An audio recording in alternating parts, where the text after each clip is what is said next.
ওকে, আজকে আমাদের data science এবং মেশিন লার্নিং কোর্সের লেকচার নাম্বার হচ্ছে 37। তো গত ক্লাসটা আসলে আমাদের লেকচার 37 ছিল, যেহেতু গত ক্লাসে কেউ ছিলেন না এবং গত সপ্তাহ লাস্ট একটা যে ক্লাস ছিল রোববার, ওটা আমি নিতে পারিনি কারণ হচ্ছে গত এক সপ্তাহ পর্যন্ত হচ্ছে ওই যে দাঁতে ব্যথা ছিল প্রচুর। আর এখানে একটা সমস্যা হচ্ছে যে সহজে ডাক্তারের সিরিয়াল পাওয়া যায় না, বিশেষ করে ডাক্তারের যদি এটা অদ্ভুত শোনায় বিদেশের বাড়িতে। এটা একটা বড় সমস্যা। এখনো প্রাইমারি মেডিকেশনের উপরে চলতেছি। এটাই, যাই হোক। তো আমরা লজিস্টিক রিগ্রেশন নিয়ে থিওরিটিক্যাল পার্টটা আলোচনা করছি, বলছি লজিস্টিক রিগ্রেশন এবং পাশাপাশি সেই ডেটা সেটের উপরে কিভাবে আরো আপনার রিচ রিগ্রেশন এবং হচ্ছে যে আপনাদের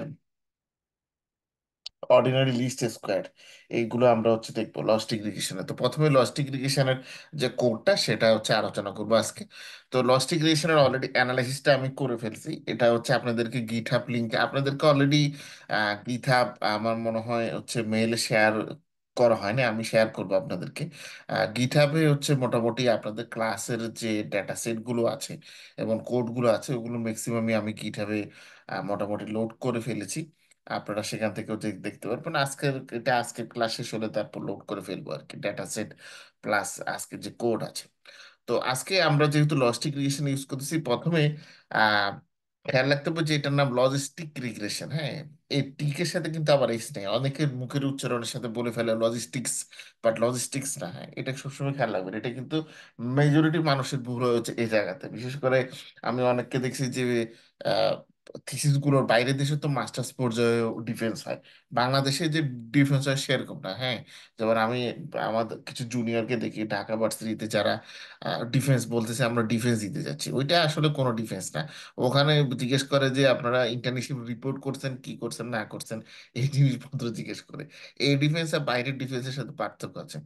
বাইরের ডিফেন্সে অনেক সময় কিছু দুর্ঘটনাও ঘটে, বিশেষ করে পিএইচডি ডিফেন্স গুলোতে লোকজন অনেক চাপে থাকে, প্রেসারে থাকে।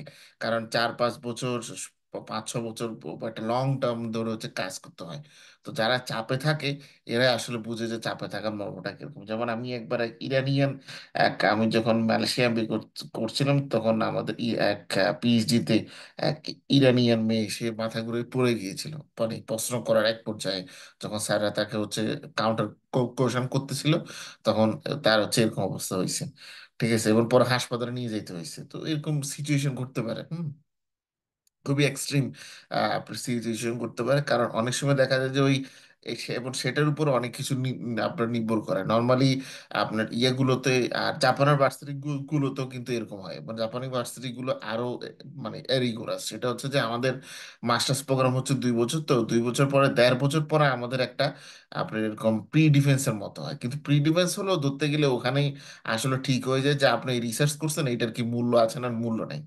তো অনেকের হচ্ছে এটাতে মূল্য থাকে না, মানে জাস্ট সুপারভাইজার, আপনার যে ল্যাবের সুপারভাইজার শুধু সে না, এখানে কিন্তু ডিপার্টমেন্টে আরো কয়েকজন থাকে, মানে একজন থাকে হচ্ছে কো সুপারভাইজার, আরেকজন বাইরের সুপারভাইজার। মোট মাস্টার্স থিসিসে মোট 3 জন সুপারভাইজার। জাপানে আমি যে ভার্সিটিতে ছিলাম, ও মানে সেখানে নিয়ম ছিল এটা, বাকি অন্যান্য জাপানি ভার্সিটি তো মোরালেস এরকম।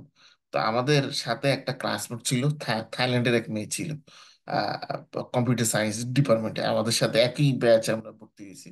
তো ওই মেয়েটা ওরকম প্রি ডিফেন্সের যে কোশ্চেন, ওই চাপ সহ্য করতে পারেনি। এবং প্রি ডিফেন্সে তার রিসার্চ কষ্ট করার পরে বললো যে তোমার রিসার্চের কিছুই হয়নি, তোমার আবার সামনে থেকে প্রথম থেকে শুরু করতে হবে। এটা শুনে খুবই মনে হয় স্ট্রেস হয়ে গিয়েছিল। এবং এক পর্যায়ে হচ্ছে তার ওই দিন রাত্রে সে আত্মহত্যা করে ওখানে। হ্যাঁ, তো এই জিনিসগুলো কিন্তু আছে বাইরের দেশে। সব লেখাপড়া যে একেবারে বাইরের দেশে গেলে মনে হয় না, অনেক কিছু ছাপরি টাইপ লোক আছে আমাদের দেশে, দেখবেন যে সবসময় ছবি আপলোড দেয়, বিশেষ করে আমেরিকা এবং কানাডাতে যেগুলো যায়। হ্যাঁ, এইগুলোর মধ্যে একটা শ্রেণী আছে এই কাজ করে। And ওরা তো ম্যাক্সিমাম যারা যায় এগুলো হচ্ছে কোর্স ওয়ার্কে যায়, ঠিক আছে, মানে বা আপনার ইউরোপ সাইডে তো সেরা এরকম মজা করতে পারে। যেমন আমি এরকম 3-4 জনকে দেখি ফেসবুকে সারাদিন স্ট্যাটাস মারে, কয়েক ঘন্টা ঘন্টা অন্তর অন্তর হচ্ছে স্ট্যাটাস দেয়। ওগুলো এখানে লেখাপড়া করে না কি করে, ওটা নিয়ে সন্দেহ আছে। বাট এরকম যদি চাপের জায়গাতে যায় একবার তারা পড়তে পারে না, তাহলে সব ঠিক হয়ে যাবে, ঠিক আছে, ছাপড়িগিরি বের হয়ে যাবে। আচ্ছা, আলোচনায় আসি। আহ প্রথমে যে কোনো কাজ করতে হলে আমাদের হচ্ছে নর্মাল প্যাকেজ হচ্ছে লোড করতে হয়। তো নর্মাল প্যাকেজগুলোর মধ্যে হচ্ছে নামপাই আছে, আপনার পান্ডাস আছে, ম্যাটপ্রোটিভ আছে। তো আমরা সেরকম হচ্ছে NumPy import, NumPy as np import, pandas as pd import করলাম। তার পরবর্তীতে আমরা গত ক্লাসের আগের ক্লাসে আমি সেখানে যখন রিগ্রেশনের মডেল আমরা এরকম আপনার জুপিটার নোটবুক থেকে আলোচনা করেছিলাম, সেখানে আমি বলেছিলাম যে তখন আমরা যখন মডেল করি তখন আমাদের একটা স্পেশাল প্যাকেজ দরকার হয়। সেই সফটওয়্যারকে আমরা সংক্ষেপে বলে থাকি, প্যাকেজটাকে বলে থাকি স্কেলান। এটা সম্পূর্ণ মিনিং হচ্ছে আপনার সাইকিটল্যান্ড। তো এটাকে আমরা স্কেলান বলে থাকি। স্কেলানের আন্ডারে আবার মডেলের মধ্যে কিছু সাব মডেল আছে, যেমন স্কেলান ডট মডেল সিলেকশন থেকে প্রথমে আমাদের ডাটাটাকে হচ্ছে ভাগ করতে হয়। টেন এবং টেস্ট, এই দুই ভাগে ভাগ করতে হয়। তো টেন এবং টেস্টে ভাগ করার জন্য আমরা স্কেলান মডেলের মডেল সিলেকশন যে লাইব্রেরি আছে সেখান থেকে আমরা টেন টেস্ট স্পিড, এই এই এই প্যাকেজটা হচ্ছে আমরা ইম্পোর্ট করি। তারপর হচ্ছে কোন মডেল আমরা অ্যাপ্লাই করবো সেই মডেলটা আনতে হয়। সেই মডেলটা আমরা এই স্কেলান ডট লিনিয়ার মডেল থেকে, আমরা যে মডেলগুলো ইউজ করতেছি এগুলো কিন্তু সবই লিনিয়ার মডেল। যেমন আমরা লিনিয়ার রিগ্রেশন ইউজ করেছি, যেটার আন্ডারে simple linear regression, multiple linear regression ছিল। আমরা এখন লজিস্টিক রিগ্রেশন ইউজ করতেছি, যেটার আন্ডারে আমাদের লজিস্টিক রিগ্রেশন আছে। তা আমরা হচ্ছে from sklearn dot linear underscore model থেকে ইম্পোর্ট করব লজিস্টিক রিগ্রেশন। এখানে দেখেন লজিস্টিক রেখেছে এবং লজিস্টিক রিগ্রেশনের যে আর, এগুলো একসাথে লিখেছে। লজিস্টিকের এল ক্যাপিটাল লেটার বা বড় হাতের, আবার রিগ্রেশনের আর এখানে কিন্তু বড় হাতের। এই জিনিসটা খেয়াল রাখবেন।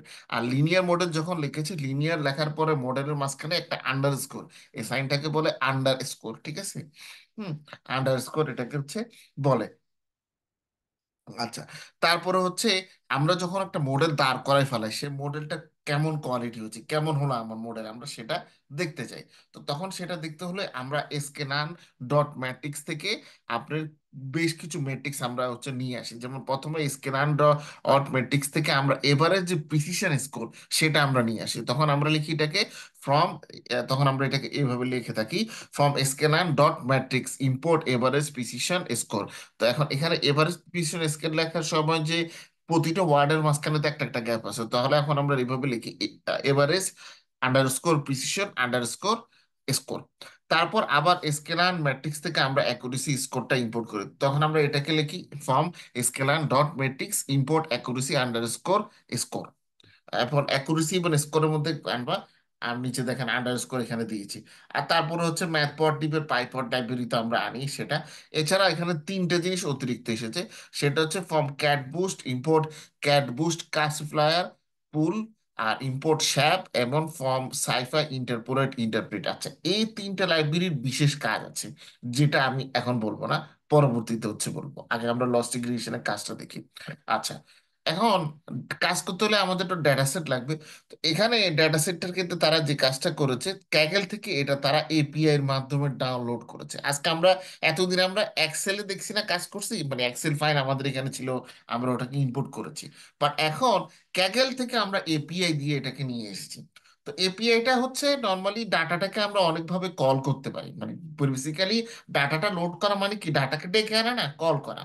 ডাটাটাকে কল করার জন্য এখানে এপিআই একটা মিডিয়াম হচ্ছে ইউজ করা হয়। এপিআইটা মানে হচ্ছে আমি আমার এই সিস্টেম থেকে ওদের যে সার্ভারটা আছে সেখানে একটা রিকোয়েস্ট করি যে আমার ডেটা সেটটা দরকার। সেই রিকোয়েস্ট করাই করার রেসপন্স হিসেবে ডেটা সেটটা আমার এখানে আসে।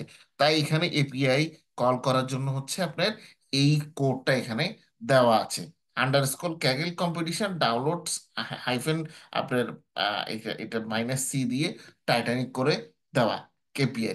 এটাকে আমি আপনাদেরকে ক্যাগল থেকে একটু এটা দেখিয়ে দিই, না হলে এটা নিয়ে কনফিউশন থেকে যাবে। ডাটার কল করার অনেক উপায় আছে। কিছু কিছু উপায় তো আপনাদের জানতেই হবে, একেবারে তো না জানলে তো সবসময় তার এক্সেলে ফাইল থাকবে তা কিন্তু না। ওকে, আহ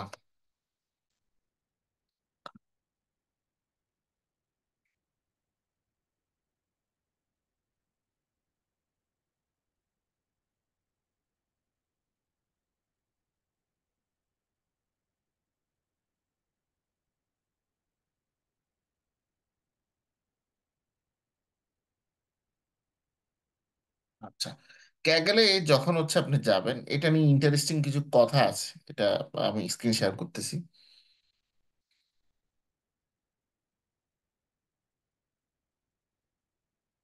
ওকে, আপনারা দেখতে পাচ্ছেন এই ওয়েবসাইটের ঠিকানাটা আমি আপনাদেরকে চ্যাট বক্সে দিয়ে দিচ্ছি, ঠিক আছে? আচ্ছা, ওনারই সালাম দিয়েছেন, আসসালামু আলাইকুম। ওয়ালাইকুম আসসালাম। চ্যাট বক্সে আমি লিঙ্কটা দিলাম। আচ্ছা, এখন এখানে দেখেন এই লিঙ্কে যখন আপনারা যাবেন তখন দেখবেন যে হাউ টু ইউজ ক্যাগেল এই কথাটা লেখা আছে, এবং নিচে লেখা আছে পাবলিক এপিআই। তো পাবলিক এপিআই হচ্ছে যেটা পাবলিক সবার জন্য, সাধারণের জন্য অ্যাভেলেবেল যে এপিআই, সেটার মাধ্যমে আপনি কি করতে পারবেন? ক্রিয়েট ডাটা সেট ক্রিয়েট করতে পারবেন, নোটবুক ক্রিয়েট করতে পারবেন, এবং ক্যাগেলের সাথে কানেক্ট হতে পারবেন। এখন আসেন ক্যাগেল কি জিনিস সেটা ভর্তি করা, সেটা হচ্ছে ডাটা সায়েন্স বা মেশিন লার্নিং যখন শুরু হয়েছিল তখন প্রাতিষ্ঠানিকভাবে ডাটা সায়েন্স বা মেশিন লার্নিং যে কোর্সগুলো, যেমন আজকে আপনি যদি সার্চ দেন যে MSc data science, BSc data science, হ্যাঁ, দেখবেন যে, বা BSc business analytics, MSc business analytics, এই ধরনের কোর্সগুলো এখন পৃথিবীর মোটামুটি ম্যাক্সিমাম দেশেই কিন্তু অ্যাভেলেবেল। ঠিক আছে, কিন্তু একটা সময় তখনও গিয়েছে যখন এই ধরনের কোর্সগুলো এতটা অ্যাভেলেবেল ছিল না। কিছু ট্রেনিং কোর্স, যেমন আমাদের বাংলাদেশে কিন্তু এখনো আপনার ট্রেনিং কোর্সের উপর আমাদের নির্ভর করতে হচ্ছে ডাটা সায়েন্স মেশিন লার্নিং এর ক্ষেত্রে। বা আসলে মানে একটা মানে ডাটা সায়েন্স মেশিন লার্নিং বা বিজনেস অ্যানালিটিক্স এই কোর্সগুলো ক্ষেত্রে স্ট্যান্ড অ্যালোন মাস্টার্স বা ব্যাচেলর ডিগ্রি করার যে কস্ট সেটা অনেকে বেয়ার করতে চান না। তো একটা সময় তখন এরকম ফ্রিতে বা কম খরচ, মানে মোটামুটি কম সময়ে এগুলো শেখার জন্য ক্যাগেল নামে এই ওয়েবসাইটটা মূলত তখন শুরু হয়। তো এখানে তারা যেটা কাজ করে, এখানে হচ্ছে তারা নানা মানে কেউ মানে এটা হচ্ছে ফ্রিল্যান্সিং সাইডের মতো, মানে আপনি এখানে মূলত কাজ করার জন্য কোনো টাকা পয়সা দেওয়া হয় না। আপনি ধরেন আপনার কাছে একটা ডেটা সেট আছে, সেটা আপনি এখানে লোড করেন, মানে এটাকে আমরা বলি কমিউনিটি, ক্যাগেল কমিউনিটির সাথে এটা শেয়ার করেন, এবং এই ডাটা সেটটাকে আপনি কিভাবে অ্যানালাইজ করেছেন সেটা আপনি আর এর মাধ্যমে করতে পারেন, আপনি পাইথনের মাধ্যমে করতে পারেন, কিংবা জুলিয়া অথবা অন্যান্য ল্যাঙ্গুয়েজ, সি শার্প হতে পারে, হ্যাঁ, এরকম ল্যাঙ্গুয়েজের মাধ্যমে আপনি অ্যানালাইজ করতে পারেন, করে তারপর এখানে হচ্ছে আপলোড করতে হচ্ছে থাকে। তো এরকম করে করে মোটামুটি এটাতে অনেক লোকজন হচ্ছে যুক্ত হয়, এবং অনেক মানুষ বর্তমানে এটার সাথে জড়িত, যেটাও যদিও এটা তেমন একটা ইম্পর্টেন্স নেই। বাট তারপরে দেখবেন যে আমাদের দেশে এটা নিয়ে কিছু ফ্যান্টাসাইজ করার লোকজন আছে। ফ্যান্টাসি করা লোকজনের সংখ্যা আমাদের দেশে এমনি বেশি, কারণ দিবা স্বপ্ন দেখতে অনেকেই পছন্দ করে আমাদের দেশে। এটা একটা আমাদের মানে জেনেটিক্স এর মধ্যে আছে দিবা স্বপ্ন দেখা, হ্যাঁ। তো অনেকে মনে করে যে ক্যাগেল থেকে ডেটা নিয়ে, হ্যাঁ, ক্যাগেলে কাজ করতেছি, আমি তো ক্যাগেলে ডেটা সেট নিয়ে কাজ করতেছি, ক্যাগেলের সব কম্পিটিশন শেষ করে ফেলছি, আমি ক্যাগেলের কম্পিটিশন শেষ করে মাস্টার হয়ে গেছি, মাস্টার হওয়ার পরে কে বললো আমি জ্ঞান মাস্টার হয়ে গেছি। তো এগুলোর আসলে এখনকার যুগে এগুলোর এতটা ইয়ে নেই, মানে রেলিভেন্স নেই আসলে। মানে এগুলো সময় ছিল তখন যখন ডাটা সায়েন্স মেশিন লার্নিং এর প্রাথমিক যুগ ছিল। এখন ডাটা সায়েন্স এবং মেশিন লার্নিং এর ইন্টারমিডিয়েট এজ চলতেছে। এখন আসলে এই ক্যাগেল জিনিস নিয়ে কেউ চিন্তা করে না, এটা বাইরের দেশে দেখাও না এখন আর কি। একটা সময় ইউজ করতো, বাট এখন আসলে এটার যে রেলেভেন্স বা প্রয়োজনীয়তা এটা একেবারেই মানে লিস্ট পর্যায়ে আছে। তো মাঝে মধ্যে কিছু কিছু ডেটা সেটের জন্য আমরা এটা ইউজ করি, বাট নর্মালি এটা এখন তাও ইউজ করে না। বিশেষ করে বাইরের দেশে আমি যদি আপনি যদি বলেন যে আমার বাইরে যে কয়েকটা দেশে আমি ছিলাম, এসব দেশে এখন আর ক্যাগেল কেউ ইউজ করতে চায় না। মানে একটা সময় লোকজন ডেটা সেট পাওয়ার জন্য হলে ইউজ করতো, এখন আর সেরকম করে ইউজ করে না, কারণ এখন সবাই হচ্ছে ডেটা ইঞ্জিনিয়ারিং যুগ, সবাই নিজেরাই ডেটা কালেক্ট করে ক্লিন টিন করে এখন হচ্ছে মানে একদম জিরো থেকে কাজ স্টার্ট করে। সো এটার রেলেভেন্সটা কিন্তু এখন কমে গিয়েছে। হুম। তো আমরা এটা থেকে জাস্ট আজকে দেখানোর পারপাসে মূলত এই ডেটা সেটটা হচ্ছে ইউজ করা। তো ক্যাগল থেকে আপনারা যখন হচ্ছে ডেটা সেট বা এপিআই এর মাধ্যমে নিবেন, তখন মূলত আপনাকে যে কাজটা হচ্ছে করতে হবে, the easiest way to interact with Kaggle's public API is our command line tool implemented in Python. This section cover, মানে কমান্ড লাইন টুলের মাধ্যমে কাজ করতে হবে, শুধু এতটুকু খেয়াল রাখেন। প্রথমে যে কাজটা করতে হবে installation, ensure you have Python and the package manager pip installed, run the following command to access the Kaggle API using the command line pip install kaggle. You may need to do pip install dash dash user Kaggle on Mac on Linux. আচ্ছা, তারা Mac বা Linux use করেন তাদের ক্ষেত্রে use করার লাগতে পারে হচ্ছে আপনার এই কমান্ডটা। আর যারা হচ্ছে উইন্ডোজ ইউজ করতেছে আমার মতো গরিব মানুষজন যারা আছেন তাদের কিছু হচ্ছে পিপ ইনস্টল হচ্ছে ক্যারেল। আর যারা হচ্ছে খুব টাকা পয়সার লোকজন আছেন ম্যাকবুক ইউজ করা, তারা হচ্ছে বড়লোক মানুষ, তারা আহ, এই যে pip install dash dash user Kaggle Mac এটা ইউজ করতে পারেন। আচ্ছা, এরপরে এটা রান করার পরে আপনাকে যে কাজটা করতে হবে authenticate. In order to use the Kaggle's public API you must first authenticate using an API token. আচ্ছা, go to the account tab of user profile and select create new token. This will trigger the download of kaggle.json, a file containing the API credential. If you're using Kaggle CLI tool, the tool will look you okay. আচ্ছা, এটা আপনাদের জন্য কঠিন হয়ে যাবে। সেটা হচ্ছে আপনাদের এখানে একটা মূলত অ্যাকাউন্ট খুলতে হবে। অ্যাকাউন্ট খোলার পরবর্তীতে আপনাদের অ্যাকাউন্টের যে অ্যাকাউন্ট ট্যাব আছে, সেই অ্যাকাউন্ট ট্যাবে যেতে হবে। অ্যাকাউন্ট ট্যাবে গেলে সেখানে ইউজার প্রোফাইল যেটা, সেখানে যেতে হবে। ইউজার প্রোফাইল থেকে আপনাকে ক্রিয়েট নিউ টোকেন সেখানে ক্লিক করতে হবে। তো এটা ডাউনলোড হবে, এটার মাধ্যমে যে ফাইলটা ডাউনলোড হবে, সে ফাইলটা মূলত ক্যাগেল ডট একটা জেসন ফাইল, যেটার মধ্যে আপনার এপিআই ক্রেডেনশিয়ালস আছে। এখন আপনি যদি ক্যাগেল সিএলআই টুল ইউজ করে থাকেন, তখন আপনাকে এই টোকেনটা দেখতে হবে মানে লিনাক্সের ক্ষেত্রে এভাবে, এবং অন্যান্য ইউনিক্স বেস সিস্টেমের ক্ষেত্রে মানে উইন্ডোজের ক্ষেত্রে এটা দেখতে হবে আপনার এখানে। তারপর যদি টোকেনের মধ্যে কিছু না থাকে, এখানে আপনার ইরর থাকতে পারে, তখন আপনাকে আবার এটাকে ডাউনলোড করতে হবে। এবং আপনার এই ডাউনলোড ফোল্ডারটাকে, যেহেতু এটা আপনার ডাউনলোড ফোল্ডারে থাকবে, সেখান থেকে আপনার মুভ করতে হবে। মুভ করার পরবর্তীতে আমরা যখন হচ্ছে ক্যাগেলে আপনার কাজ করব, তখন হচ্ছে আমরা এই তো আপনার ডাউনলোড ফাইল অ্যাসোসিয়েটেড কম্পিটিশন, যদি আপনার কোনো প্রকার ফাইল এরকম সিস্টেম ইউজ করে যখন আপনি ফাইল ডাউনলোড করতে যাবেন, তখন আমরা এই কমান্ডটা দিব, Kaggle competition download hyphen c competition. যেমন আমরা আমাদের এখানে কি দিয়েছি আসেন, আমাদের জুপিটার নোটবুকে আমরা যদি যাই, আমাদের জুপিটার নোটবুকে আমরা এটাই দিয়েছি, দেখেন, Kaggle competition download c Titanic. Titanic যে ডাটা ইয়েটা আছে, সেটা আমরা হচ্ছে ডাউনলোড করেছি এখানে। ওকে। আচ্ছা, করার পরবর্তীতে এবার হচ্ছে আমাদের ডেটা সেটটাকে দেখতে হবে। তো প্রথমে আমরা যে কাজটা করলাম, ডেটা সেটটাকে সরাসরি না দেখে আমরা এখানে সরাসরি একটা ধাপ একটু আগাই করলাম আর কি। মানে ম্যাথমেটিক্সে কি হয়, ম্যাথমেটিক্সের অঙ্কগুলো আপনি চাইলে স্টেপ বাই স্টেপ করতে পারেন, ভেঙে ভেঙে ভেঙে ভেঙে একেবারে। হ্যাঁ, সবগুলো স্টেপ হচ্ছে আউটলাইন করে। অথবা আপনি চাইলে মাঝখান দিয়ে একটা দুইটা যে ইন্টারমিডিয়েট স্টেপ আছে বাদ দিয়ে তার পরবর্তী নেক্সট স্টেপে আপনি যেতে পারেন, যদি আপনি মানে কনফিডেন্স সেরকম আপনার লেভেলে থাকে। তা আমরা এখন এখানে চিন্তা করলাম, ডাটাটা যেহেতু নিয়ে আসলাম, হেড টেড এখনো চেক করা দরকার নেই, সরাসরি ডাটাকে ট্রেন এবং টেস্ট এই দুভাগে ভাগ করে ফেলে। মাঝখান দিয়ে যে কয়েকটা স্টেপ আছে, সে কয়েকটা স্টেপ আমরা দেখবো না, ভাগ করার পরে তারপর দেখবো। এবং এটাও একটা স্টাইল হতে পারে, ঠিক আছে। তখন আমরা যে কাজটা করলাম, ট্রেন আন্ডারস্কোর ডাটা নামে একটা ভ্যারিয়েবল তৈরি করলাম। ভ্যারিয়েবল তৈরি করে তার মাধ্যমে আমরা এরকম লিখলাম যে এই ডেটা সেটটা আমরা ডাউনলোড করলাম। এখানে মূলত ডেটা সেটটাকে অলরেডি তারা দুই ভাগে ভাগ করে দিয়েছে। একটা হচ্ছে ট্রেনের ফাইল, মানে এখানে এক্সেল ফাইল মূলত কয়েকটা ফাইল আছে, তার মধ্যে দুইটা ফাইল হচ্ছে ট্রেনের, সরি, দুইটা ফাইল আছে, তার মধ্যে একটা ফাইল হচ্ছে ট্রেনের, আর একটা ফাইল হচ্ছে টেস্টের। তো ট্রেনের ক্ষেত্রে আমরা যে করলাম, train underscore data is equal to PD dot read underscore CSB. তখন আমরা এরপর ট্রেনের যে ডাটা যে পার্টটা, সেটা এখানে কপি করে দিলাম। তারপর আবার টেস্ট আন্ডারস্কোর ডাটা বলে একটা ভ্যারিয়েবল ক্রিয়েট করলাম, সেখানে PD dot read underscore CSB test ডাটার যে পার্টটা, সেটা কপি করে দিলাম। তাহলে ট্রেন ডাটা এবং টেস্ট ডাটা বলতে তাহলে তারা সরাসরি এই ট্রেন সিএসবি আর টেস্ট সিএসবি কে মিন করবে এই দুইটা ভ্যারিয়েবল মাধ্যমে। এটা আমরা করে দিলাম। তারপর আমরা যেটা করলাম, আমরা এবার ডাটার উপর নানা ধরনের ইডি কিংবা এক্সপ্লোরেটরি ডাটা অ্যানালিসিস করব। গত সপ্তাহে আমি লন্ডনের আপনার আমরা পেনশন ডিপার্টমেন্টের সাথে একটা কাজ করতেছি, তো আমি এখন লন্ডনেই আছি।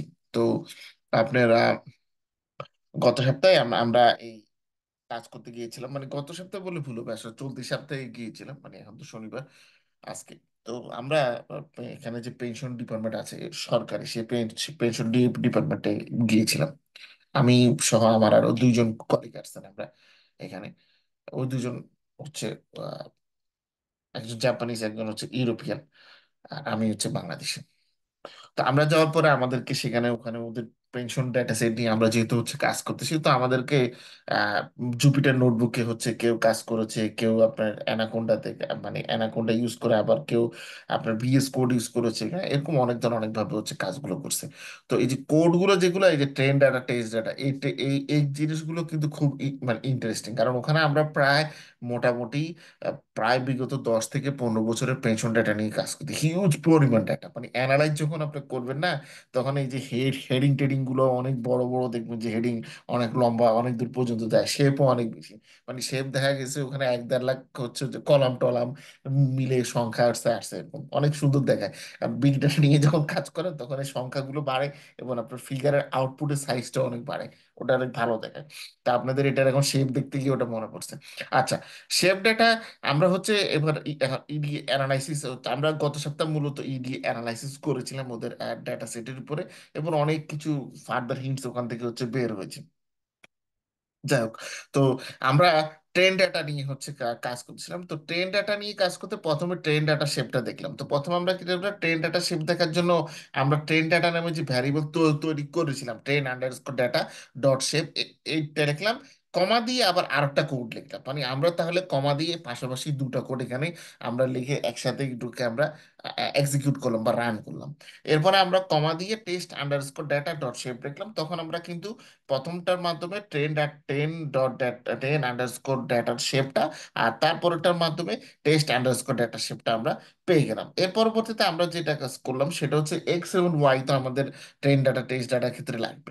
তখন আমরা যেটা করলাম, এক্স এক্স নামে একটা ভ্যারিয়েবল তৈরি করলাম, মানে x underscore all is equal to, এটাকে পিডি, মানে আমরা হচ্ছে যে পান্ডাসের কনক্যাটেনেশন যে ফাংশনটা আছে সেটা দিয়ে কনক্যাট দিয়ে ট্রেন ডাটার মধ্যে কি কোন কোন এক্স যাবে, টেস্ট ডাটার মধ্যে কোন এক্স গুলো যাবে সেটা আমরা সেট করে দিলাম। ট্রেন ডাটার মধ্যে আমাদের যাবে passenger ID, PC class, sex, age, হ্যাঁ, sib, SP, parch, fare, embark. Test ডাটার মধ্যে সেম জিনিসগুলো যাবে। এরপর এটা সেট ইন্ডেক্সটা হচ্ছে প্যাসেঞ্জার আইডি দিয়ে আমরা এটা ইন্ডেক্সটা সেট করব। তারপর ওয়াই এর মধ্যে যেটা যাবে ওয়াই আন্ডারস্কোর ট্রেন, তার মানে ট্রেন ডাটা এবং টেস্ট ডাটার মধ্যে কোনটা যাবে। তো ট্রেন আন্ডারস্কোর ডাটার মধ্যে প্যাসেঞ্জার আইডি এবং সার্ভাইভ যাবে, সেট ডট আন্ডারস্কোর ইন্ডেক্স হবে প্যাসেঞ্জার আইডি এবং হচ্ছে সার্ভাইভ। এর পরবর্তীতে আমরা যখন এখানে এক্স অল লিখলাম, তখন আমরা গিয়ে এখানে হেডিং গুলো পেয়ে গেলাম। বাট এখানে যে হেডিং গুলো, এগুলো হচ্ছে শুধু এক্স বা আমাদের ইন্ডিপেন্ডেন্ট ভ্যারিয়েবল, আর ওয়াইটা হচ্ছে আমাদের কি ডিপেন্ডেন্ট ভ্যারিয়েবল। এরপরে আমরা বললাম যে ঠিক আছে, তার মানে আমাদের এখানে যে ডেটা সেট আছে, এখানে আমরা মোটামুটি বুঝতে পারতেছি কিছু কলাম আছে নিউমেরিক্যাল ডেটা সেট, কিছু কলাম আছে ক্যাটাগরিক্যাল ডেটা সেট। তখন আমরা যেটা করলাম, নিউমেরিক্যাল কলাম যেগুলো আমরা মোটামুটি বুঝতে পেরেছি, যেমন নিউমেরিক্যাল কলাম হচ্ছে আমাদের কি, এখানে আছে যে এইজ হচ্ছে আমাদের নিউমেরিক্যাল কলাম, তারপরে আইবি এসপি হচ্ছে নিউমেরিক্যাল কলাম, পার্টস হচ্ছে আমাদের নিউমেরিক্যাল কলাম, এবং ফেয়ারটা হচ্ছে আমাদের নিউমেরিক্যাল কলাম। তো নিউমেরিক্যাল কলামগুলোকে আমরা আলাদাভাবে নিউমেরিক্যাল কলাম নাম আন্ডারস্কোর কলাম, এই আমরা ভ্যারিয়েবলটা তৈরির মাধ্যমে ভাগ করে দিলাম। তার পরবর্তীতে ক্যাটাগরিক্যাল কলামের জন্য আমরা যেটা কাজ করলাম, ক্যাট আন্ডারস্কোর কলাম দিয়ে একটা লিস্ট তৈরি করলাম, যে লিস্টটাতে আমরা মূলত এটা ল্যামডা ফাংশন দিয়েছি। হ্যাঁ, এটা এটা আপনাদের জন্য একটু কঠিন হতে পারে, এটার অল্টারনেটিভ কোড আমি আপনাদেরকে আহ, দিয়ে দিব। এটা যেহেতু আজকে দেখাচ্ছি, সো এটা চূড়ান্ত না। এখানে এটার একটা অল্টারনেটিভ কোড আপনাদেরকে আমি দিয়ে দিব, মানে ইজি ভার্সন, তাহলে আপনারা দুটোর মধ্যে বুঝতে পারবেন, ঠিক আছে? আচ্ছা, এটার অল্টারনেটিভ একটা কোডও দেওয়া যাবে, ল্যামডা কোড, এখানে আপনাদের না দিলেও চলবে। মানে ল্যামডাটা হচ্ছে প্রফেশনাল যারা তারা ইউজ করতে পারেন। আপনারা চাইলে এখানে মানে নিউমেরিক্যাল ভ্যারিয়েবল গুলো কলামগুলো বাদে আর যে কলামগুলো আছে সেটা হচ্ছে ক্যাটাগরিক্যাল কলাম, এভাবে ডিফাইন করতে পারেন। বা আরো ভাবে হচ্ছে আমরা এক্স্যাক্টলি ডাটা ডট ইনফোর মাধ্যমে যদি আমাদের ডাটা কোনগুলো আছে সেটা ইনফরমেশন বের করে নিই, মানে ফিচার গুলো, তাহলে আমরা নিউমেরিক্যাল কলামের মতো ক্যাটাগরিক্যাল কলামের যে ফিচার গুলো সেগুলোকে আমরা ফিক্সড করে এখানে দিতে পারবো। মানে ল্যামডা ফাংশন ইউজ করে এই দুইটার একটা অল্টারনেটিভ মেথড আমরা ইউজ করতে পারবো। তারপরে আমরা ক্যাটাগরিক্যাল ফাংশনের ক্ষেত্রে আমরা দেখেন ক্যাটাগরিক্যাল ফিচার ফিন্স নান উইথ, এখানে স্ট্রিং ভ্যালুটা আমরা হচ্ছে ইয়ে করেছি। তারপরে ক্যাট বুস্ট একটা একটা ক্লাসিফায়ার, মূলত ক্যাটাগরি বুস্টার এটা। তো এখানে আমরা এই জিনিসটা ইউজ করেছি, পরে দেখবো। এরপরে রিগ্রেশনের জন্য কিভাবে ডাটাটা রেডি করেছি এটা দেখাটা ইম্পর্টেন্ট। তো রিগ্রেশনের জন্য আমরা এক্স আন্ডারস্কোর ট্রেন আন্ডারস্কোর লর, তো এক্স টেনের আমরা একটা কপি দিয়েছি। এটার মধ্যে আমরা বলেছি ফর কল, মানে column in numerical columns, X underscore train underscore লর, এটার কল যাবে এক্স আন্ডারস্কোর কল। এবার ফিল না, মানে যদি কোনো আপনার মিসিং ভ্যালু থাকে, এখানে আলাদা করে আমরা আসলে মিসিং ভ্যালু অ্যানালাইসিস করে নিই। আমরা এই কমপ্লেক্স ফাংশন লিখে যে কাজটা করেছি, যদি আমার অ্যানালাইসিস করার ক্ষেত্রে নিউমেরিক্যাল ডাটা সেটের মধ্যে বা এক্স এর মধ্যে প্রেসাইসলি যদি কোনো আমার মিসিং ডাটা থাকে, তাহলে সে মিসিং ডেটা বা ভ্যালুগুলোকে সেটার মিডিয়ান ভ্যালু দ্বারা ফিল আপ করার জন্য আমরা এই কমান্ডটা মূলত দিচ্ছি। এরপরে এক্স আন্ডারস্কোর ট্রেন আন্ডারস্কোর লড, এরপরে PD under dot get underscore dummies দিয়ে এক্স আন্ডারস্কোর ট্রেন আন্ডারস্কোর লড আমরা দিয়ে দিলাম। তার পরবর্তীতে আমরা হচ্ছে যে এক্স টর্নিকেটেড, হ্যাঁ, x valuation y truncated y valuation এটা এখানে দিলাম। দেওয়ার পরবর্তীতে মেল লজিস্টিক রিগ্রেশনের কাজটা হয়েছে মূলত এখানে। এখানে এসে আমরা লরটাকে হচ্ছে ডিফাইন করেছি। লরটা হচ্ছে আমাদের লর ইকুয়াল টু লজিস্টিক রিগ্রেশন, যেখানে এটা র্যান্ডম স্টেপ আমরা দিলাম হচ্ছে 0, সলভারের মেথড দিলাম L B F G, max iteration হচ্ছে যে 500 করে দিয়েছি। এটা আসলে ইটারেশনের নাম্বারটা আপনার উপর ডিপেন্ড করে। এটা আপনার চাইলে 200 দিতে পারেন, 500 দিতে পারেন, বাট নর্মালি ইটারেশনের নাম্বারটা আমরা যত ভালো দিই তত বলা হয় যে রেজাল্টটা তত বেশি ডিফাইন্ড হয়ে আসে। এরপরে এটাকে আমরা যেহেতু ফিট করতে চেয়েছি, তাহলে এক্স আপনার টি আর এন লর্ড এবং ওয়াই টি এর ভ্যালু দিয়ে, তো আমরা এটা প্রথমে অ্যাকুরেসি স্কোরটা বের করলাম। অ্যাকুরেসি স্কোরটা বের করার পরে দেখলাম আমরা অ্যাকুরেসি স্কোর পেয়েছি 0.8156, মানে আরো রানিং আছে। তো নর্মালি আমরা যে কাজটা করে থাকি এই অ্যাকুরেসির ভ্যালুটাকে আমরা 100 বা 100 দিয়ে গুণ করি। এটাকে যখন হচ্ছে আপনি 100 দিয়ে যখন গুণ করবেন, হ্যাঁ, মানে আমরা ধরেন এখান থেকে 0.8156, হ্যাঁ, 0.8156, এটাকে আপনার ক্যালকুলেটর 100 দিয়ে যখন গুণ করবেন, তখন আপনি বেসিক্যালি পেয়ে যাবেন 81.564। তার মানে বলতে গেলে 81.56%, হ্যাঁ, নিয়ারলি 81.56%। তার মানে এটা হচ্ছে আমার অ্যাকুরেসি স্কোর। তো এটাকে এক্সপ্লেন করার নিয়ম হচ্ছে যে আমরা এই যে এখানে লজিস্টিক রিগ্রেশন মডেলটা ইউজ করলাম, সেটা আমাদের যে ইন্ডিপেন্ডেন্ট ভ্যারিয়েবল গুলো আছে বা ইন্ডিপেন্ডেন্ট ফিচার গুলো আছে, ইন্ডিপেন্ডেন্ট ফিচার্সের কারণে আমাদের ডিপেন্ডেন্ট ফিচার বা ডিপেন্ডেন্ট ভ্যারিয়েবলের মধ্যে যে পরিবর্তন হচ্ছে, সেটার শতকরা 81.54% এই মডেলের মাধ্যমে এক্সপ্লেন করা সম্ভব। তাহলে আমরা একটু সাধারণভাবে যদি চিন্তা করি, একটা মডেল যদি একেবারে অ্যাকুরেট, মানে খুব ভালোভাবে আমার ইন্ডিপেন্ডেন্ট ভ্যারিয়েবলের পরিবর্তনে ডিপেন্ডেন্ট ভ্যারিয়েবলের পরিবর্তন কতটুকু হচ্ছে সেটাকে ক্যাপচার করতে পারে, তাহলে সেটা হবে 100%, 100 বা 100 কাছাকাছি। তো এটার থেকে যদি কম হয়, মানে 81.56%, তাহলে আমরা এটাকে বলবো কি, মোটামুটি ভালো বলবো, হ্যাঁ, মানে মডারেটলি গুড, বাট মানে বেস্ট না। যদি 100 100 কাছাকাছি হতো, ধরেন 98 99, তখন আমরা এটাকে বেস্ট বলতে, বেস্ট বা নিয়ারলি পারফেক্ট মডেল বলতে পারতাম। বাট এখন আমরা বলবো মডারেটলি গুড মডেল। আচ্ছা, এর পরবর্তীতে আমরা আমাদের যে লজিস্টিক রিগ্রেশনের যে আমাদের ফিচারগুলো ছিল, সেই ফিচারগুলো যে আপনার আমাদের যে ভ্যালুগুলো ছিল, বেটা ভ্যালু, সেটা আমরা এখানে বের করেছি। আচ্ছা, এখানে একটা জিনিস আমি জানি না আপনারা লক্ষ্য করেছেন কিনা, এখানকার অ্যানালাইসিসটা খুবই শর্ট। শর্ট কি কারণে? কারণ প্রথমে আমরা এখানে দুই তিনটা স্তর মাঝখান দিয়ে দুই তিনটা যে আপনার স্টেপ বাই স্টেপ ছিল সেগুলো আমরা ফলো না করে সরাসরি নেক্সট স্টেপে আমরা মুভ করেছি। এটা হচ্ছে একটা। সেকেন্ড হচ্ছে এখানকার কোডগুলো কিন্তু খুব প্রিসাইসলি হচ্ছে লেখা হয়েছে, মানে খুবই হাইলি প্রফেশনাল ওয়েতে, বা আমি বলতে মোটামুটি প্রফেশনাল প্রফেশনাল ভাবে হচ্ছে লেখা হচ্ছে। এখন আমরা যেভাবে লিখি সেটা হচ্ছে প্রফেশনাল, তা কিন্তু না। মানে নর্মালি যেটা হয় যে আস্তে আস্তে লোকজন যখন অনেক বছর কোড করে, 1 2 বছর, 3 বছর, 5 বছর, 6 বছর, 10 বছর, তখন আস্তে আস্তে সে কোডিং এর ইমিডিয়েট স্টেপ কি হবে, সে অটোমেটিক্যালি ওটা তার মাইন্ডে চলে আসে। তখন সে যে কাজটা করে সময় বাঁচানোর জন্য নর্মালি কাজটা করে থাকে। বাট আপনারা যেটা কাজ করবেন সেটা, আপনারা যেহেতু এখনো স্কিল ডেভেলপ করতেছেন, হ্যাঁ, আপনারা স্টেপ বাই স্টেপই করবেন। আর স্টেপ বাই স্টেপ করলে যে ইন্ডাস্ট্রিতে আপনাকে বকা দিবে তা কিন্তু না। ঠিক আছে, স্টেপ বাই স্টেপ করে বরং ভালো, কারণ ইন্ডাস্ট্রিতে যেটা হয় কি, এই কোডগুলো আলটিমেটলি এমন লোকজনকে আপনাকে এক্সপ্লেন করতে হবে, এই কোড এবং আউটপুট গুলো, যারা ধরেন জীবনে লজিস্টিক রিগ্রেশন কি এটা পড়াশোনা করায়নি। এটা কিন্তু একটা বড় চ্যালেঞ্জ। যেরকম আমরা এখানে যে সরকারি অফিসে যাওয়ার পরে লন্ডনের এখানে আমাদেরকে সেটাই বলতেছিল যে মডেল যেটা আপনারা দাঁড় করান, আমাদেরকে এটাকে কিন্তু এমন লোকজনের কাছে এক্সপ্লেন করতে হবে যারা আসলে কোনোদিন লস ইগ্রিগেশন সম্পর্কে জানে না, মানে তারা যে ধরনের মডেল, তার মানে এমন ভাবে এক্সপ্লেন করতে হবে যেটা একদম সাধারণ মানুষ আপনাকে বুঝে। মূলত একজন ডাটা সায়েন্টিস্ট বা মেশিন লার্নিং ইঞ্জিনিয়ার হিসেবে কিন্তু এটা অনেক চ্যালেঞ্জিং এর কাজ। হ্যাঁ, আমি কিংবা আপনি, আমাদের যেহেতু টেকনিক্যাল এক্সপার্টিস আছে বা আমরা সেরকম শিখছি, আমরা সেই জিনিসগুলো সেভাবে এক্সপ্লেন করব। কিন্তু থার্ড পার্টির কাছে এক্সপ্লেন করতে গেলে আমাকে এটা তার ল্যাঙ্গুয়েজে এক্সপ্লেন করতে হবে, তো তো লেম লেম ল্যাঙ্গুয়েজের ভাষায়। এটা কিন্তু খুব গুরুত্বপূর্ণ। এই স্কিলটা আপনাদের মোরলেস কিন্তু সবার কাজে দিবে। আচ্ছা, এখন আমি যে কাজটা ইচ্ছা করে এই কোডটা আমি এরকম করে করেছি, আমি যে কাজটা করব সেটা হচ্ছে আপনাদেরকে এই যে কোডটা আছে এই কোডটা তো আপনারা দেখলেন, আগামী কালকের ক্লাসে আমি আপনাদেরকে এটার ইজি ভার্সন দেখাবো, পাশাপাশি হচ্ছে ওএলএস এবং রিচ রিগ্রেশন এটার উপরে অ্যাপ্লাই করেছি সেটাও হচ্ছে দেখাবো। তারপর আপনারা ঠিক করবেন, মানে সেটা আপনাদের উপর ডিপেন্ড যে আপনারা কি এই ধরনের কোড ইউজ করবেন না আমি যেটা ইজি ভার্সনটা দেখাবো সেটা ইউজ করবেন। বাট আমার পার্সোনাল পরামর্শ যদি চান তাহলে আমি বলবো ইজি ভার্সনটা ইউজ করাই বেটার, কারণ এটাতে ম্যাক্সিমাম স্টেপ বাই পদে পদে ভুল হওয়ার সম্ভাবনা থাকে। ঠিক আছে। যদি আপনি বলতে পারেন আরে সমস্যা কি, চ্যাট জিডিপি আছে সেখান থেকে দেখুন, দেখেন চ্যাট জিডিপিতে সবসময় আপনার ভুল ধরতে পারবে তা কিন্তু না। অনেক সময় চ্যাট জিডিপি আপনাকে অন্ধকারের এমন গভীরে নিয়ে যাবে আপনি আর সেখান থেকে বের হতে পারবেন না। ঠিক আছে।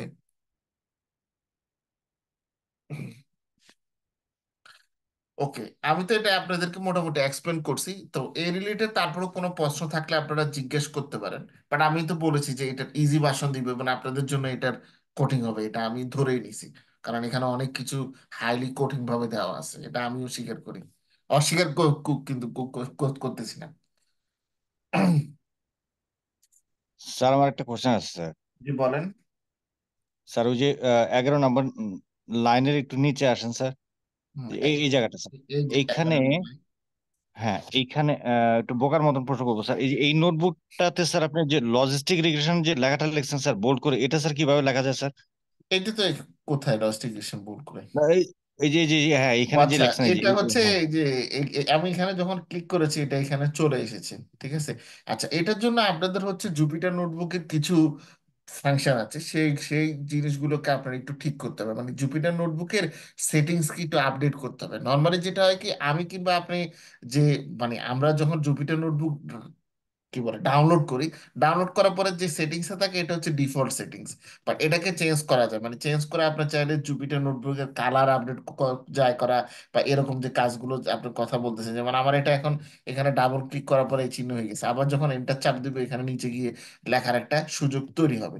তো এরকম কাজগুলো করতে হলে আপনার হচ্ছে জুপিটার নোটবুকে আমাদের কিছু সেটিংস করতে হবে, এটাগুলোকে মানে প্রি সেটিংস চেঞ্জ করা হচ্ছে বলে, সেটা তো আমি আপনাদেরকে আসলে ক্লাসে দেখাইনি, ওটা আপনারা এখানে বলতে পারবেন না না। না না, এটা কেন বললাম স্যার, এটা খুব মজা লাগছে এই জন্য স্যার।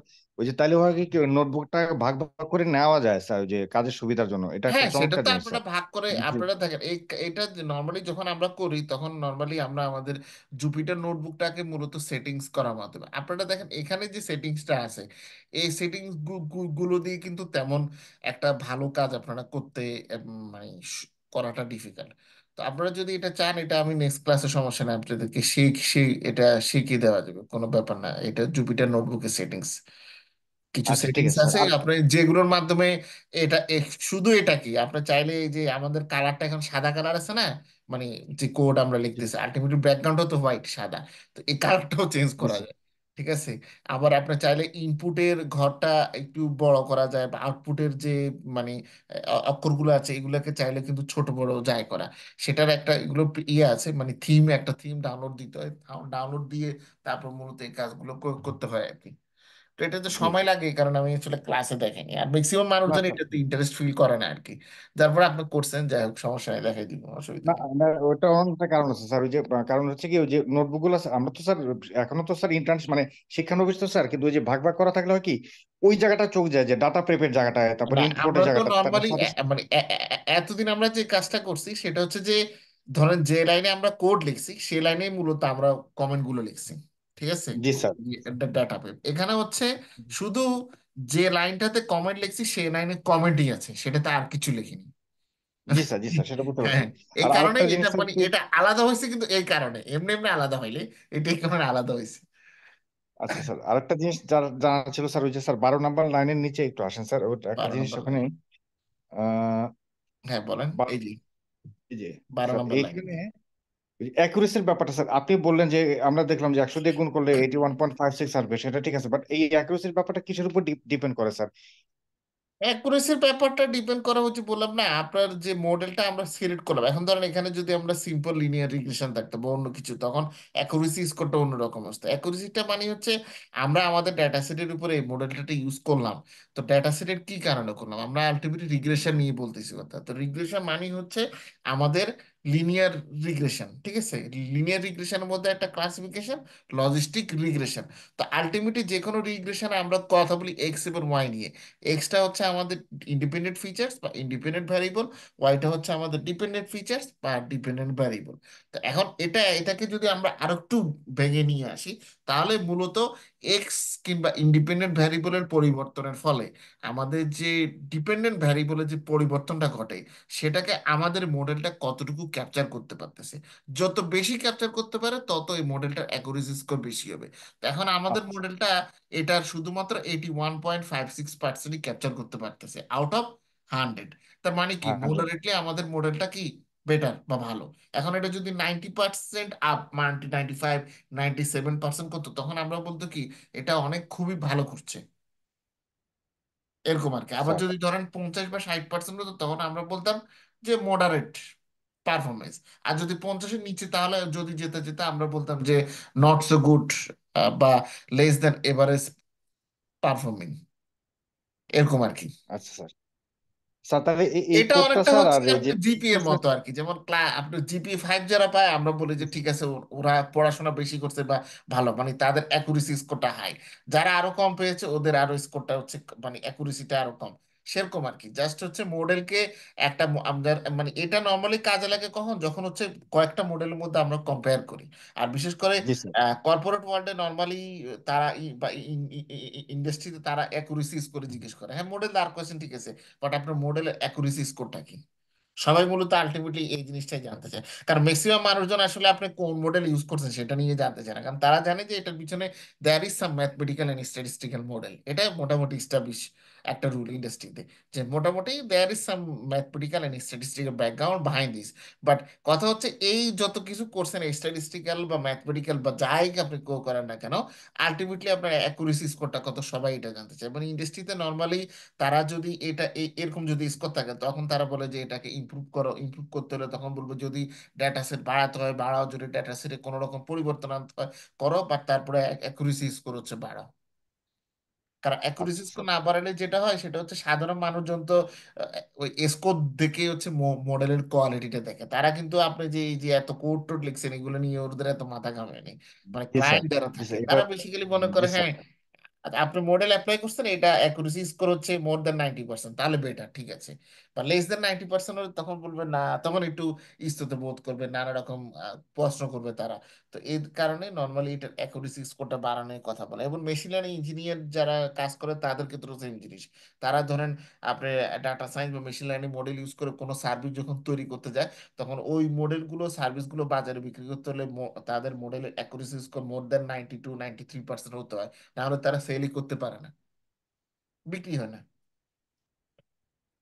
এটা স্যার তাহলে স্যার একটা এটা স্যার তো আমাদের ওই যে এইটা স্যার সহ স্যার ওই যে ক্যাগেলের লিঙ্কটা সহ স্যার আমাদের গিটে একটু দিয়ে দেন স্যার, শেয়ার করেন, এটা একটা সুবিধা হবে স্যার। এটা হচ্ছে অথবা ওই যে আপনাদের তো ক্লাস আগামীকালকেও আছে, ইনশাল্লাহ আগামীকালকেও ক্লাস হবে। ক্লাস এই সপ্তাহ তো গ্যাপ যাবে না, গত সপ্তাহ গিয়েছিল। তো ও স্যার আরেকটা। আর আগামীকালকে ক্লাসে আমি যেটা বলেছি একটু আগে, সেটা হচ্ছে এখানকার কোডগুলো দেখেন অল্পতেই লস সিগ্রিগেশন শেষ হয়ে গেছে, মানে 10-12টা বা 13-14টা লাইনের ভিতরে আমাদের লস সিগ্রিগেশনের কাজ শেষ। বাট লস সিগ্রিগেশনকে আমরা মানে সাধারণভাবে আর একটু ইজি ভাবে আমরা অ্যাপ্রোচ করতে পারি, এত কঠিন বা এতটা মানে সফিস্টিকেটেড ওয়েতে না গিয়ে। সেটা প্লাস হচ্ছে ওএলএস এবং রিচ রিগ্রেশন, এই তিনটা অ্যাপ্লাই করার পরে নেক্সট ক্লাস মানে আগামীকালকে আমি দেখাবো। দেখানোর পরে তারপরে এগুলো সবগুলো মিলে আমি হচ্ছে গিট হাবে লোড করবো আর কি। জি So, স্যার। আরেকটা আগামীকাল স্যার পর্যন্ত একটা বিষয়। আপনাকে ওয়েট করতে হবে। স্যার একটা বিষয় স্যার ওই যে এটা স্যার আমি ভুলে গেছি কোন লেকচারে, সেজন্য খুঁজে পাই না ভিডিওতে, আমি তো একবার অ্যাকুরেসি বলছিলেন। স্কোর কিন্তু আমি আপনাদেরকে আগেও পড়াইছি, এটা আমাদের সিম্পল লিনিয়ার রিগ্রেশন থেকে শুরু হয়েছিল। জি স্যার ও সিম্পল লিনিয়ার রিগ্রেশনে বলছিলেন স্যার, এখন আবার আপনি আমাকে পরে সেদিন বলছিলেন যে অ্যাকুরেসিটা পরে এটা ডিপেন্ড করে যে গুরুত্বটা কি স্যার এটা পরে বুঝাবেন স্যার, এটা বলছিলেন স্যার, আমার মনে আছে সেজন্য আর কি স্যার। তো ওই জন্য জিজ্ঞেস করা আর কি স্যার। আমি আরেকটা। মোটামুটি এক্সপ্লেন করলাম, আশা করি এখন আপনাদের কাছে ক্লিয়ার হয়ে গেছে। জি স্যার। অ্যাকুরেসি আর আর অনেকভাবে দেখা যায়। অ্যাকুরেসি আমরা যেটা দেখছি এটা একটা হতে পারে, আরো অনেক স্কোর থাকতে পারে, যেটা পারফরমেন্স মেট্রিক্স, মডেল কেমন করতেছে, অ্যাকুরেসি স্কোর ছাড়াও আরো কিছু পারফরমেন্স মেট্রিক্স আছে। তো সেগুলো নর্মালি আমাদের ডিপেন্ড করে আসলে। আপনার এটা আসলে মূলত আমরা যখন কাজগুলো করি, এগুলো তো আসলে ক্লায়েন্টদের কাজ, যে কোম্পানি নানা ক্লায়েন্ট থেকে তাদের ডেটা সেট গুলো নিয়ে আমরা কাজ করি। তো ক্লায়েন্টের রিকোয়ারমেন্ট অনুযায়ী মূলত হচ্ছে কাজগুলো করতে হয়। কারো রিকোয়ারমেন্ট থাকে যে আমি শুধু অ্যাকুরেসি স্কোর দেখবো, কে আবার রিলেটিভ পারফরমেন্স দেখতে চাই, যে কয়েকটা মডেল অ্যাপ্লাই করে সে মডেল গুলো কে কিরকম করতেছে, কেউ আবার এরকম দেখতে চায়। হুম। তো এটা ডিপেন্ড করে আসলে। ঠিক আছে স্যার। আর আর আরেকটা বিষয় স্যার, এটা একটু অপ্রাসঙ্গিক কিন্তু স্যার, এটা আগেও একটা ভিডিওতে বলেছিলেন স্যার, এটা একটু জানতে চাচ্ছিলাম স্যার। ওই যে স্যার বর্তমানে স্যার ওই যে জব সেক্টরে স্যার আপনি ক্লাসিফাই করে দিয়েছিলেন যে ডাটা অ্যানালিস্ট, ডাটা ইঞ্জিনিয়ার, কিংবা ডাটা সায়েন্টিস্ট, হ্যাঁ, তারপর ওটা এআই তো ইঞ্জিনিয়ার আমাদের স্যার। প্রথম এই মনে হয় এই যে 4-5টা লেকচারের মধ্যেই তখন আমি ভাগ করে দিই। ওটা ওটা জি স্যার, ওইটা স্যার আমি তো স্যার খেয়াল করতে পারতেছি না কোন লেকচার আপনি কি একটু মানে অ্যাসেন্ডিং ডিসেন্ডিং করে বলছেন ওটা যে স্যার প্রথম, সর্ব। আপনি প্রথম 7টা লেকচারের মধ্যে যে কোনো একটা লেকচারে পাবেন, ফার্স্ট 7 লেকচারের মধ্যে যে যে কোনো একটা লেকচারে ওটা আমি আলোচনা করছি। আর লেকচারগুলো যেহেতু অলরেডি আপনাদের কাছে লিঙ্ক আছে, আপনি একটু কষ্ট জি করে স্যার। লিঙ্কে দেখে নিবেন আর কি। তবে আমার আচ্ছা স্পষ্ট ঠিক খেয়াল আছে ফার্স্ট 7 লেকচারের মধ্যে যে কোনো একটা লেকচার আমি আলোচনা করছি, বাট এক্স্যাক্টলি কত নম্বর লেকচার এটা আসলে এখন খেয়াল করতেছি। আচ্ছা বাট ঠিক এক্সাক্ট আছে। প্রথম 7টা লেকচারের মধ্যে যে কোনো একটা লেকচার আছে। ঠিক আছে sir, sure sir, okay sir, সেখানে থ্যাংক ওই ইউ যে sir. Data analyst, data scientist, data engineer কার স্কিল কতটুকু, কে কি কাজ করে, এই জিনিসগুলো আমি আলোচনা করছিলাম। না ওটা ওটা জানতে স্যার, শুধু ক্রমগুলা স্যার একটু জানতে চাচ্ছিলাম, মানে ক্রম হ্যাঁ, মানে। ওই যে একটা প্রতিষ্ঠানের মূলত ডেটা ডিপার্টমেন্টে মূলত কি কি কি ধরনের লোক থাকে, বা একটা ফুল প্রেস ডেটা অ্যানালিটিক্স ডিপার্টমেন্টে কি ধরনের লোক থাকা প্রয়োজন, সেটা জি আমি স্যার। আলোচনা করছিলাম। যেমন সেখানে আমি জাপানের রাকুতেন কোম্পানির এক্সাম্পলটা টেনেছিলাম, আমার খেয়াল আছে। জি sir, okay sir, thank you sir. Thank you. আর কারো কোনো কোশ্চেন? ওকে। কারো যদি কোনো কোশ্চেন না থাকে, তাহলে আমাদের আজকের লেকচার এখানে শেষ করতেছি। আগামী কালকে আমাদের ক্লাস এই সময় হবে। So, আগামীকালকে তাহলে দেখা হবে। সবাই ভালো থাকবেন, সুস্থ থাকবেন। আর আগামীকালকে আমরা লজিস্টিক ইরিগেশনের সিম্পল ভার্সন প্লাস ওএলএস, মানে একই ডাটা সেটের উপর ওএলএস এবং রিচ রিগ্রেশন, এই দুইটা আমি অ্যাপ্লাই করে রাখবো, আপনাদেরকে কোডগুলো এক্সপ্লেন করে দিব। এবং তার পরবর্তীতে ক্লাস শেষে আমার যে গিটহাব লিঙ্কটা আছে, সেখানে এগুলো সবগুলো লোড করে তারপর হচ্ছে আমি আপনাদেরকে মেইল করে দিব। তখন হচ্ছে আপনারা এখান থেকে ইজিলি অ্যাক্সেস করতে পারবেন, সমস্যা নেই। ওকে। এবং ডেটা সেটটাও টাইটানিক ডেটা সেট, এত বড় ডেটা সেট না, এটা খুবই ছোট একটা ডেটা সেট। এটাও আমি গিটহাবে লোড করে দিব, কোনো অসুবিধা নেই। মানে অনেকের এপিআই অনেকের কাছে দুর্বোধ্য হতে পারে, স্বাভাবিক, নর্মাল। তো যাদের কাছে দুর্বোধ্য তারা ডাউনলোড করে সিএসভি ফাইল থেকেও কাজ করতে পারেন, সমস্যা নেই। সেটা আমি আমার গিটহাবে করে দিব। ওকে তাহলে, সবাই ভালো থাকবেন, সুস্থ থাকবেন। Thank you next sir, class মানে আগামীকালকে দেখা হবে। Thank you. Thank you. Thank you.